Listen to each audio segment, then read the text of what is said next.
بسم اللہ الرحمن الرحیم نحمدہ ونصلی ونسلم علی رسولہ الکریم اللہم صل علی محمد وعلی آل محمد کما صلیت علی ابراہیم وعلی آل ابراہیم انک حمید مجید اللہم بارک علی محمد وعلی آل محمد کما بارکت علی ابراہیم وعلی آل ابراہیم انک حمید مجید۔ سننے والوں کو ہماری اس تفصیلی اور تعلیمی نشست میں خوش آمدید۔ یہ ہمارا ایک ایسا گہرا مطالعہ ہے جہاں ہم زبان سیکھنے کے سفر کو ذرا مختلف انداز میں دیکھتے ہیں۔ تو سب سے پہلے میں پہلی سلائیڈ کے حوالے سے سبق کا اعلان کر دوں۔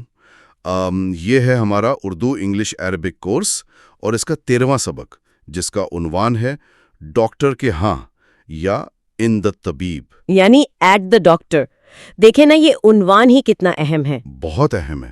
مطلب تصور کریں کہ کوئی انسان اپنے وطن سے ہزاروں میل دور کسی عرب ملک میں ہے اور اچانک اس کی طبیعت خراب ہو جاتی ہے۔ بالکل، اور ایسے میں زبان کی رکاوٹ ایک بہت بڑا خوف بن جاتا ہے۔ یہی تو بات ہے، جسم بخار سے تپ رہا ہو اور انسان کو یہ سمجھ نہ آ رہا ہو کہ وہ ڈاکٹر کو اپنی تکلیف کیسے بتائے۔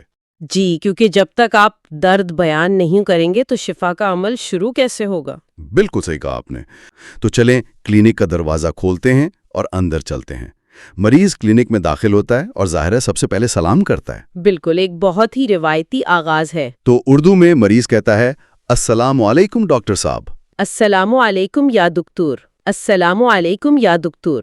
اور انگلش میں یہ ہوگا peace be upon you doctor, جس پر ڈاکٹر جواب دیتا ہے وعلیکم السلام۔ وعلیکم السلام، وعلیکم السلام، یعنی peace be upon you too. اب یہاں سے اصل گفتگو شروع ہوتی ہے۔ ڈاکٹر مریض کی حالت جاننے کے لیے پوچھتا ہے کیا مسئلہ ہے، مال مشکلتو، مال مشکلتو۔ اور انگلش میں واٹ از دا پرابلم۔ اچھا، اب مریض جواب دیتا ہے مجھے کمزوری محسوس ہو رہی ہے۔ اشعر بالتعبی، اشعر بالتعبی۔ انگلش میں ہم اسے کہیں گے آئی فیل ٹائرڈ۔ تو اب اس ابتدائی ملاقات سے ہم تھوڑا آگے بڑھتے ہیں۔ ظاہر ہے ڈاکٹر مزید علامات پوچھے گا۔ جی، اب وہ مخصوص سوالات کی طرف آئے گا۔ تو اردو میں ڈاکٹر پوچھتا ہے کیا تمہیں بخار ہے؟ هل عندك حمى؟ هل عندك حمى؟ انگلش میں ڈو یو ہیو فیور؟ مریض جواب دیتا ہے جی ہاں تھوڑا سا۔ نعم قليلا، نعم قليلا۔ یس a little۔ ڈاکٹر وقت جاننے کے لیے پوچھتا ہے کب سے؟ منذ متى؟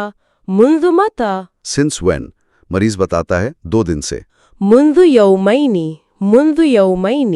since 2 days۔ اچھا، اب یہاں تک تو فزیکل علامات کی بات ہو رہی تھی، لیکن اب ڈاکٹر کا انداز تھوڑا بدلتا ہے۔ جی، کیونکہ ایک قابل معالج جانتا ہے کہ ظاہری علامات اکثر لائف سٹائل سے جڑی ہوتی ہیں۔ بالکل۔ تو ڈاکٹر اب طرز زندگی پر آتا ہے اور پوچھتا ہے کیا تم اچھی نیند لیتے ہو؟ هل تنام جيدا؟ Heel تنام جیدہ؟ Do you sleep well؟ مریض سچ بولتے ہوئے کہتے ہیں نہیں میں اچھی نیند نہیں لیتا۔ لا لا انام جيدا، لا لا انام جيدا۔ No I do not sleep well. اس کے بعد ڈاکٹر کھانے پینے کا پوچھتا ہے کیا تم باقاعدگی سے کھانا کھاتے ہو؟ هل تأكل الطعام بانتظام؟ هل تأكل الطعام بانتظام؟ Do you eat regularly? اور مریض جواب دیتا ہے کبھی کبھی، احیاناً احیاناً۔ یعنی سم ٹائمز۔ یہ جو حصہ ہے نا مجھے بڑا دلچسپ لگا ہے۔ جی، اس میں بہت سی اہم چیزیں ہیں بات کرنے کے لیے۔ مطلب ڈاکٹر صرف بخار نہیں دیکھ رہا، وہ روٹین چیک کر رہا ہے۔ اور یہ جو کھانے کی باقاعدگی کے لیے لفظ آیا ہے بانتظامن، یہ تو سیدھا سیدھا اردو کا انتظام لگ رہا ہے۔ بالکل، اور اس میں شفا کا آدھا راز چھپا ہے۔ اس کا روٹ ورڈ نون، زوئے اور میم ہے، یعنی ناظم۔ اچھا، جس سے نظام یا سسٹم بنتا ہے۔ بالکل صحیح۔ انسانی جسم بھی تو ایک خوبصورت نظام ہے نا، تو ڈاکٹر دراصل یہ جانچ رہا ہے کہ کیا مریض نے اپنے اس اندرونی ایکو سسٹم کو قائم رکھا ہوا ہے۔ واہ، کیونکہ جب خوراک کا یہ نظام بگڑے گا تبھی تو کمزوری یا وہ تعاون پیدا ہوگا۔ جی، ایسا ہی ہے۔ اور اسی طرح نیند کے لیے جو الفاظ استعمال ہوئے، تنام اور انام، ہاں، ان کا کیا روٹ ورڈ ہے؟ ان کا روٹ نون، واو اور میم ہے، یعنی نوم۔ نیند انسان کے جسم کا وہ فطری ریپیئرنگ میکانزم ہے جو ٹوٹ پھوٹ کو ٹھیک کرتا ہے۔ جب نوم متاثر ہوتی ہے تو پورا نظام ڈسٹرب ہو جاتا ہے۔ سبحان اللہ، کتنی حیرت انگیز بات ہے کہ زبان ہمیں بتا رہی ہے کہ صحت اصل میں جسم کے نظام کے ساتھ ہم آہنگ ہونے کا نام ہے۔ بالکل، ادویات تو بعد کی بات ہے۔ تو اب جب ڈاکٹر نے ہسٹری جان لی، لائف سٹائل سمجھ لیا، تو اب وہ فزیکل ایگزامینیشن یا جسمانی معائنے کی طرف بڑھتا ہے۔ جی، اب وہ مریض کو کچھ ہدایات دے گا۔ تو ڈاکٹر کہتا ہے اپنا منہ کھولو، افتح فمکا، افتح فمکا۔ Open your mouth. پھر وہ کہتا ہے گہرا سانس لو، تنفس بعمق، تنفس بعمق۔ ٹیک اے ڈیپ بریتھ۔ مریض بھی پورا تعاون کرتے ہوئے کہتا ہے ٹھیک ہے ڈاکٹر صاحب۔ حسناً یا دکتور، حسناً یا دکتور۔ Okay doctor. اب معائنے کے بعد ڈاکٹر وہ جملہ بولتا ہے جس سے مریض کی جان میں جان آتی ہے، تمہارا بلڈ پریشر نارمل ہے۔ ضغط کا طبیعیٌ، ضغط کا طبیعیٌ۔ Your blood pressure is normal. اچھا، یہاں مجھے دو الفاظ نے بہت متوجہ کیا ہے، ایک افتح اور دوسرا طبیعیٌ۔ جی، ان دونوں کی لسانی فلسفی بڑی دلچسپ ہے، میں بتاتی ہوں۔ جی بالکل، افتح کے بارے میں بتائیں۔ افتح کا جو روٹ ہے وہ فے، تے اور ہا ہے۔ فے، تے، ہا، یہ وہی مادہ ہے جس سے قرآن مجید کی پہلی سورت کا نام سورۃ الفاتحہ رکھا گیا ہے۔ اچھا، یعنی کھولنے والی یا آغاز کرنے والی صورت۔ بالکل۔ تو جب ڈاکٹر کہتا ہے افتح فمکا، تو وہ لغوی طور پر جسم کے پوشیدہ رازوں کو جاننے کے لیے پہلا دروازہ کھولنے کا کہہ رہا ہے۔ یہ تشخیص کا ایک نیا باب کھولنے کا اشارہ ہے۔ کیا بات ہے، یہ تو بہت ہی خوبصورت تشبیہ ہے۔ اور بلڈ پریشر کو عربی میں ضغط کہا گیا ہے۔ جی، ضغط کا روٹ ضاد، غین اور توئیں ہیں، زا، غوطا، جس کا سیدھا مطلب ہے دباؤ یا پریشر۔ تو اب ذرا اس لفظ طبیعیٌ پر بھی روشنی ڈالیں۔ یہ تو بالکل ہماری اردو کے لفظ طبیعت یا فطرت جیسا لگ رہا ہے۔ جی، آپ نے اس کی روح کو بالکل صحیح پکڑا ہے۔ طبیعیٌ کا تعلق انسان کی اس ڈیفالٹ سٹیٹ یا فطری حالت سے ہے جس پر اسے خلق کیا گیا ہے۔ تو مطلب جب ڈاکٹر کہہ رہا ہے کہ بلڈ پریشر طبیعی ہے، تو وہ کہہ رہا ہے کہ تم اپنی اصل فطرت پر قائم ہو۔ بالکل۔ پرانے عرب معالجین کا ماننا تھا کہ بیماری کوئی بیرونی حملہ آور نہیں، بلکہ جسم کا اپنی طبیعی حالت سے ہٹ جانا ہے۔ واہ، یہ بہت شاندار نقطہ ہے۔ تو جب ڈاکٹر یہ تسلی دیتا ہے تو اس کا مطلب ہے کہ تمہارا اندرونی نظام نیچر کے ساتھ بالکل ہم آہنگ ہے۔ یعنی علاج کا مقصد صرف یہ ہے کہ جسم کو واپس اس کی طبیعت کی طرف موڑ دیا جائے۔ بالکل ایسا ہی ہے۔ اچھا، اب ہم تشخیص کے بعد چوتھے مرحلے پر آتے ہیں، جو نسخہ اور احتیاطی تدابیر کا ہے۔ ظاہر ہے پرہیز سب سے مشکل کام ہے۔ ہاں، پرہیز تو کسی کو بھی پسند نہیں ہوتا، لیکن بہت ضروری ہے۔ جی، تو ڈاکٹر کہتا ہے لیکن تمہیں آرام کی ضرورت ہے۔ لیکن تحتاجو الی الراحہ، لیکن تحتاجو الی الراحہ۔ But you need rest. مریض یقین دہانی کراتا ہے میں آرام کروں گا۔ سأرتاحو، سأرتاحو۔ آئی ول ریسٹ۔ اب باری آتی ہے دوا کی۔ ڈاکٹر کہتا ہے میں تمہارے لیے دوا لکھتا ہوں۔ سأکتب لک دواءً، سأکتب لک دواءً۔ آئی ول پرسکرائب میڈیسن فار یو۔ مریض شکریہ ادا کرتا ہے، شکریہ۔ یعنی تھینک یو۔ ڈاکٹر دوا کی مقدار بتاتا ہے، دوا دن میں 3 بار لو۔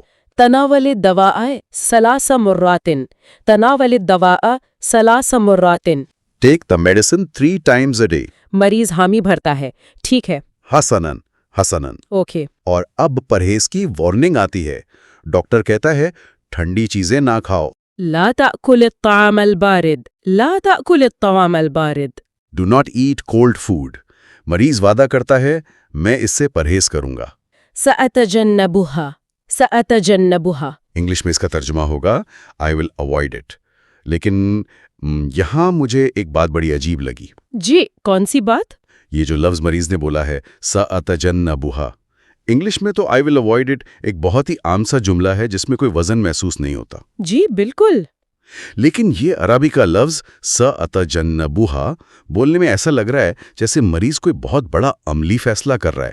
کیا اس میں کوئی خاص بات ہے؟ آپ کی آبزرویشن بہت زبردست ہے۔ یہ اس پوری میڈیکل گفتگو کا سب سے ایکٹیو اور پاورفل لفظ ہے۔ اس کا روٹ ورڈ جیم، نون اور بے ہے، یعنی جنب۔ اچھا، تو کیا یہ ہمارے لفظ جانب سے ملتا جلتا ہے؟ بالکل، اسی سے نکلا ہے۔ جانب کا مطلب ہوتا ہے ایک طرف یا پہلو۔ واہ، تو جب مریض سأتجنبها کہتا ہے تو وہ کیا کہنا ہوتا ہے؟ وہ دراصل نفسیاتی طور پر یہ کہہ رہا ہوتا ہے کہ میں اس نقصان دہ چیز کو خود سے دور کر دوں گا، اسے اٹھا کر ایک جانب کر دوں گا۔ کیا بات ہے! مطلب یہ محض ایک کھوکھلا وعدہ نہیں ہے؟ بالکل نہیں، یہ اس نقصان دہ چیز سے مکمل جسمانی دوری اختیار کرنے کا ایک شعوری قدم ہے۔ جب آپ کسی چیز کو اپنے پہلو سے ہٹا دیتے ہیں تو آپ اپنی اس طبی حالت کو بچا رہے ہوتے ہیں۔ زبردست! یعنی پرہیز کا اصل مقصد بیماری کی وجہ کو اپنی زندگی سے بے دخل کرنا ہے، اور ڈاکٹر نے جو لفظ بولا تھا سَأَكْتُبُ یعنی میں لکھتا ہوں، اس کا بھی کوئی خاص روٹ ہوگا؟ جی، اس کا روٹ تو بہت معروف ہے، کاف تے اور بے یعنی کا تا با، اسی سے کتاب، کاتب اور مکتب بنتے ہیں۔ اچھا، تو نسخہ لکھنے کے پیچھے کیا لاجک ہے؟ دیکھیں، پرانے وقتوں سے ڈاکٹر کا دوا تجویز کرنا کوئی زبانی بات نہیں ہے۔ جب وہ نسخہ لکھتا ہے تو وہ اس دوا کو ایک قانونی اور طبی سند فراہم کرتا ہے۔ بالکل، یعنی وہ لکھ کر ایک باقاعدہ ذمہ داری لے رہا ہے۔ جی، یہ اس کا تحریری ثبوت ہوتا ہے کہ اس نے مریض کے نظام کو ٹھیک کرنے کے لیے ایک خاص دوا چنی ہے۔ مریض اپنی روٹین کے لیے فکر مند ہے تو وہ پوچھتا ہے کیا میں کام پر جا سکتا ہوں؟ هل يمكنني الذهاب إلى العمل؟ هل يمكنني الذهاب إلى العمل؟ Can I go to work؟ Doctor آرام کو ترجیح دیتے ہوئے کہتا ہے 2 دن بعد، بعد يومين، بعد يومين۔ after 2 days۔ مریض تسلی ہونے پر کہتا ہے آپ کے مشورے کا شکریہ۔ شکراً علی نصیحتک، شکراً علی نصیحتک۔ Thank you for your advice۔ اب ڈاکٹر جواب دیتا ہے خوش آمدید، علی الرحب والسعة، علی الرحب والسعة۔ یعنی you're welcome۔ اور پھر ڈاکٹر دعا دیتا ہے میں تمہارے لیے صحت کی دعا کرتا ہوں۔ اتمنى لك الصحة، اتمنى لك الصحة۔ I wish you good health۔ آخر میں مریض بھی دعا دیتا ہے اللہ آپ کو جزائے خیر دے۔ جزاک اللہ خیرہ، جزاک اللہ خیرہ۔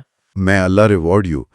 اچھا، اب اس سے پہلے کہ ہم اپنے سیشن کو کلوز کریں، میں چاہتا ہوں کہ آج جو اہم طبی الفاظ ہم نے سیکھے ہیں ان کا ایک مختصر خلاصہ ہو جائے۔ جی بالکل، یہ سیکھنے والوں کے لیے بہت فائدہ مند ہوگا۔ تو طریقہ یہ ہوگا کہ میں اردو میں لفظ بولوں گا اور آپ صرف اس کی عربی بتائیں گی، ٹھیک ہے؟ جی بالکل ٹھیک ہے۔ اچھا، پہلا لفظ ہے بخار، حمہ، بلڈ پریشر، زخت، آرام، الراحہ، دوا دوا، اور صحت۔ الصحہ۔ زبردست!